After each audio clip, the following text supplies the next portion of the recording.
So the organization was founded at a request of a teacher at Kihei Elementary School for a garden bed, a raised garden bed. And at the time there was a group called South Maui Volunteers. And so she approached them and they put in the garden bed. It turned into a full school garden. It turned into another school garden and another school garden and another school garden. And so that was the farm to school movement on Hawaii. But it wasn't the first time it was done. Originally, when you look at the high schools here, Lahaina Luna was a boarding school and it was primarily focused on agriculture. And then we also had Baldwin High School, which was focused on agriculture. We had the old Maui High focused on agriculture. And they had so much land and equipment and animal husbandry. We love that. And all of that. And they were able to produce enough food for the school cafeterias. And this was pretty impressive. And their fundraisers were raising pigs, slaughtering them. Yeah. And that's what it was. And so there's lots of old imagery that came around from all of that. And then you fast forward a little bit and educational goals changed and the agricultural programs started to fade away a little bit. But now what we're seeing is a complete resurgence of the agricultural programs. And so they have the land and they have the space. The infrastructure is completely outdated. We're looking at old iron irrigation pipes. Right. They just, nobody knows anything about. Yeah. Rusted up, breaking. I mean, and they've called us and you know, Baldwin called us one time and said, hey, can you repair this? And I looked at it and I said, I don't even know what that is. Right. That's, you know, predates me by a few decades. Yeah. And I don't know what to do with that. So it's figuring out these old systems. But the idea is to connect the kids back to their land and their culture. And so Grow Some Good does that through the farm to school programs. And what we recognized in the pandemic is when we lost access to our school gardens because they're state owned, we had to find another way. So we partnered with the Maui Family YMCA, and Kat did an amazing job. She was growing plants, she was cutting uala slips, which are sweet potatoes. I love that. And we were doing plant giveaways to families, and it turned into this unbelievable project where the kids were at home. We created grow kits that we were able to get to them at home. Their teachers were able to facilitate the lessons through the videos that we created, and then the kids grew the plants. They learned how to grow plants, and it was empowering. They had a few container plants on their lanai, and they're growing them with families. It becomes intergenerational. That's right. They return them to us. They keep them, whatever they want to do. If they return them to us, they go out to other organizations that continue the growth cycle of the plants, ultimately harvesting them and turning them into meals for the homeless. And so today, the kids on Maui have contributed over 15,000 plants to local organizations that grow them and then turn them into food for the homeless. And we're talking about hundreds of thousands of meals over the past 3 years. Wow, that's impressive. And this brainchild started due to COVID. Okay, so it was just a response because we thank were you. out. We were like, what do we do with all these seeds? With what us, do we do with all this? What do we do with all this? Schools are shut down. For us, is what? How do we get food? It was in the we started our Starkey Farmstead January 1st of 2020. COVID hit in March. Everything shut down, and I went. Well, no wonder I felt an urgency in my spirit to grow food. I knew nothing, so I hired my 80-year-old father at that time to come to our 2 acres and teach me from the ground up how to set up sustainable loop systems and how to garden without any petroleum-based chemicals, without any kind of synthetic fertilizers, no pesticides. And fast forward it to 2023 and it's an oasis. The entire yard is healthy. Yep. We're seeing species come back. We have more dragonflies and butterflies, more and more every year coming back. And they control the populations of pests. So people don't understand, they ask us, why don't I see a bunch of, everything's not eaten up? Like if I don't put something on my plants, right? And I'm like, well, my soil's healthy. So healthy soil produces healthy plants that can fight off a minor pest or, you know, a bacterial infection. And then what happens is the natural predator to that comes along because I don't break the cycle and it eats it. Thank you. You'll take it for me because I could talk and it's starting to move. You know, as I am. Yeah. So we've, you know, so through that initial partnership during the pandemic with the Y, we had a place to get our plants out to the families. We created recipe cards. You know, a lot of these things. People did just, workshops. Workshops. Yeah, because I didn't realize I couldn't cook until I grew food. Yeah. I thought I could. You know, I'd raised 4 children, my husband. I thought I could cook. And when I started growing food in the garden, I, honest to God, had no idea how to cook. I have purple snap beans. And when I pulled them and put them in the pot and they turned green, I freaked out. And I yelled for him to come watch. And we recooked a new set so I could show him that they would go from purple to green when you cooked them. We didn't know that. Yet we thought we lived in the country. We thought we knew how to cook food. It's very different. It is very different. To cook real food, it's very, very different. Yeah, whole food right from the ground. So the Y had a vision from years ago, and they had funding, they had a program, and they wanted to build a farm, and they didn't know how, they didn't know what to do. And so that started the conversation. I created a design that you see right behind you. And it took a few years to get the permitting. We're on a special management area because we're in close proximity to the ocean. This is actually sand and sand dunes, so there's a lot of cultural concerns when it comes to the Ibi Kapuna, which are the bones of the ancestors that may or may not be here. There's a lot of history in this particular site about battles and fight for resources and all of that. So trying to understand and respect the place is primary. And we came through coordinated efforts with other organizations upon this idea of polyforestry, which is similar to agroforestry. The polyforestry being successional plantings with agriculture interspersed within canopy, understory, and ground cover of native and Hawaiian cultivars. And so what we're looking to do is grow the plants that are nutritionally dense, culturally appropriate, for the multitude of cultures that are here. It's not just the Hawaiians. I learned that last night. We watched a thing on the TV about all the Chinese and Japanese and all the different cultures. The Micronesian, Filipino, Tagalog, everybody. There are so many people here, and if you look back there's a community of 780 homes of mixed ethnicities, and we really want to figure out how to engage them and what do they want to grow, what's appropriate for their culture. And this space is going to become an educational place, and then also we have a vision of creating a space for food boxes. So we're in partnership with other organizations that can do distributions, value-added products, but really doing food boxes on a sliding scale because we recognize that Hawaii is a very expensive place to live. And there are many single parent households that they're working 3 jobs. They don't have time to come out and volunteer. But there are plenty of households that do have that time. And the idea is to engage community, build community, strengthen community through intergenerational efforts. And if you look back over here, we have 2.5 acres, which we are beginning to clear. And this is going to turn into an agroforest in the heart of Kaului, which is an urban food desert. Yes, yeah. So can you guys accept SNAP or EBT for your food boxes? We do. So I became a Well, we're retailer. going to figure that out. Right. Like, we got to grow the food first. Right, and then, right. And so when I set ours up at what was affordable for our community, which is $25 a box per week. But it's a lot of fresh food, and it can be anywhere from rabbit meat to chicken eggs to value-added products that I've canned or herbs that I picked or teas that I've made. And all of that goes in there together, but I will accept food stamps weekly for the box. Absolutely, it's part of It's part of Even the model senior for sure. vouchers, right? I take everything. If there's a program in our state, thank you guys. I feel like I'm back in Louisiana. Hibiscus and okra. Look familiar? Looks like Sam's garden, doesn't it? Oh, look, there's their kale.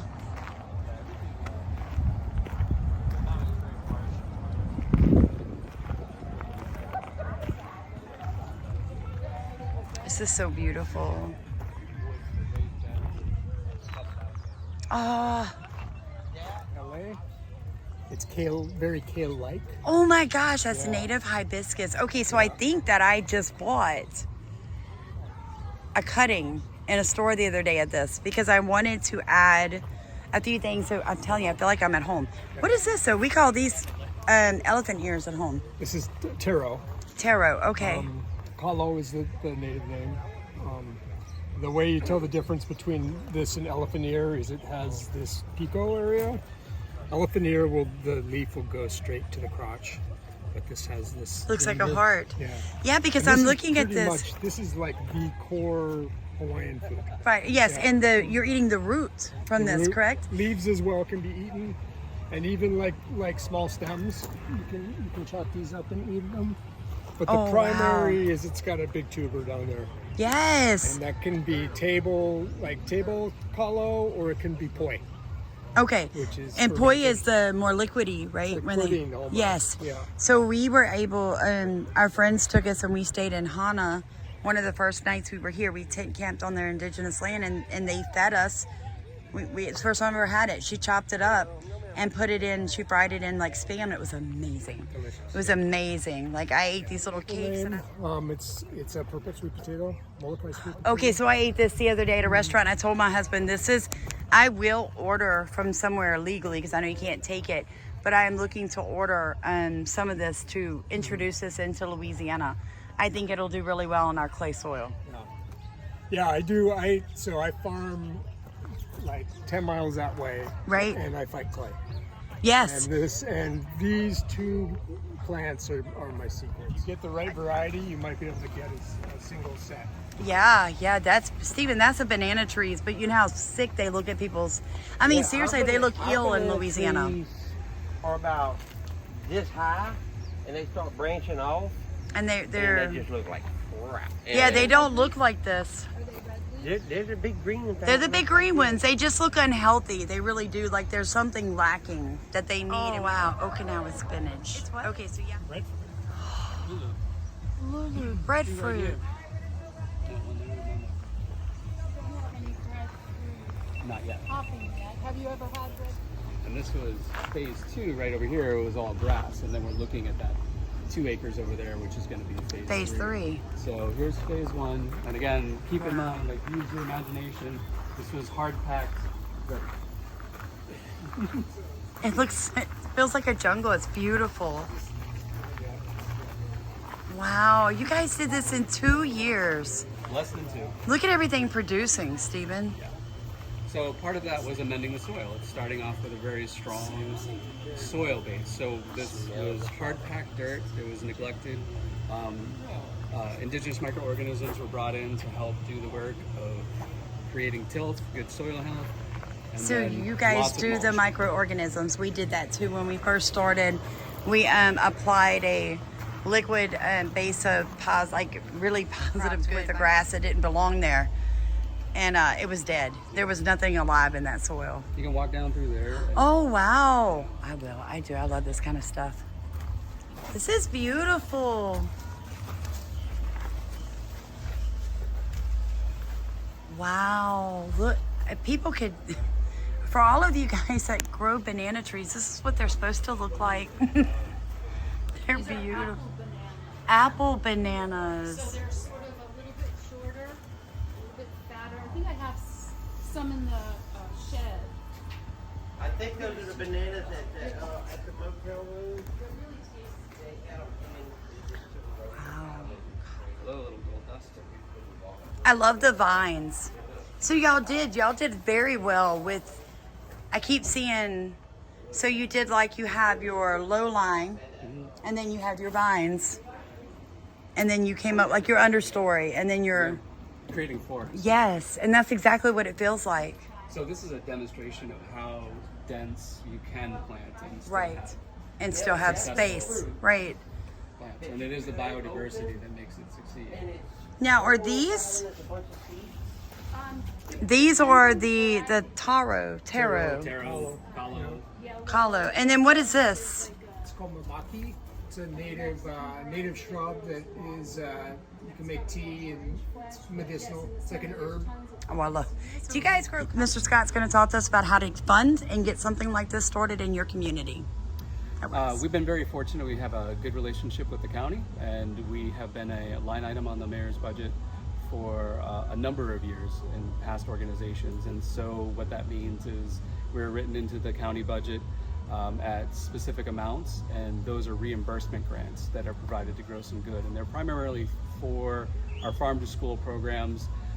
As I mentioned before, when we were moving through the COVID pandemic and the lockdowns, we started to partner with the YMCA. So really a lot of this, it wouldn't happen without partnerships. So I encourage everybody to go and look at their other community organizations and fill in where your strengths are. And the YMCA had $100,000 that they were sitting on.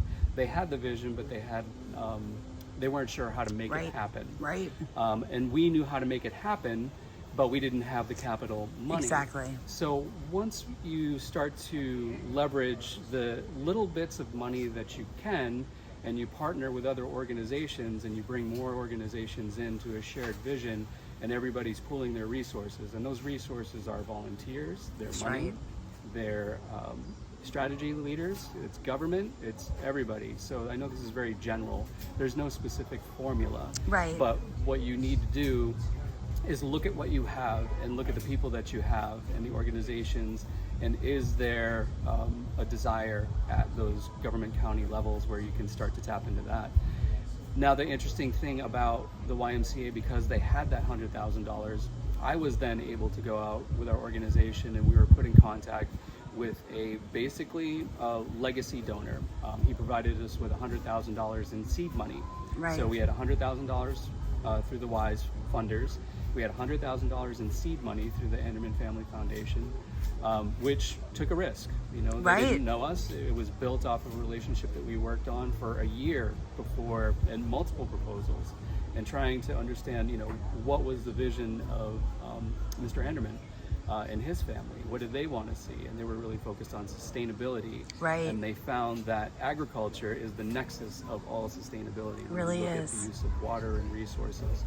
So without that matching funding, basically, this wouldn't have necessarily happened. But before we even had that, we just had a little bit, and we just started. That's right. So we started with This. this little area, with what we had, and it wasn't much.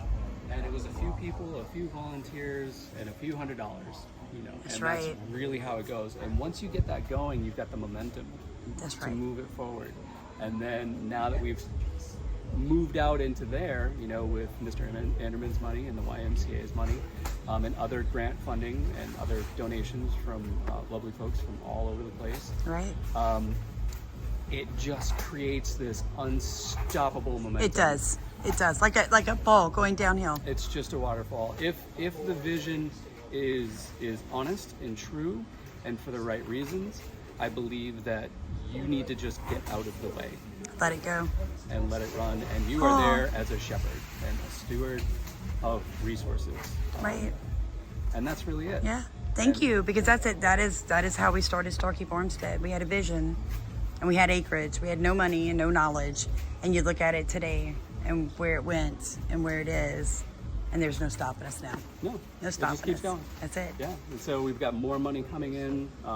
The grants start to open up because That's we've right. already demonstrated proficiency. That you can. That you Like can. that you can. That you can. So this is what he's telling you guys. Start with what you have, even little. It starts right here, right here.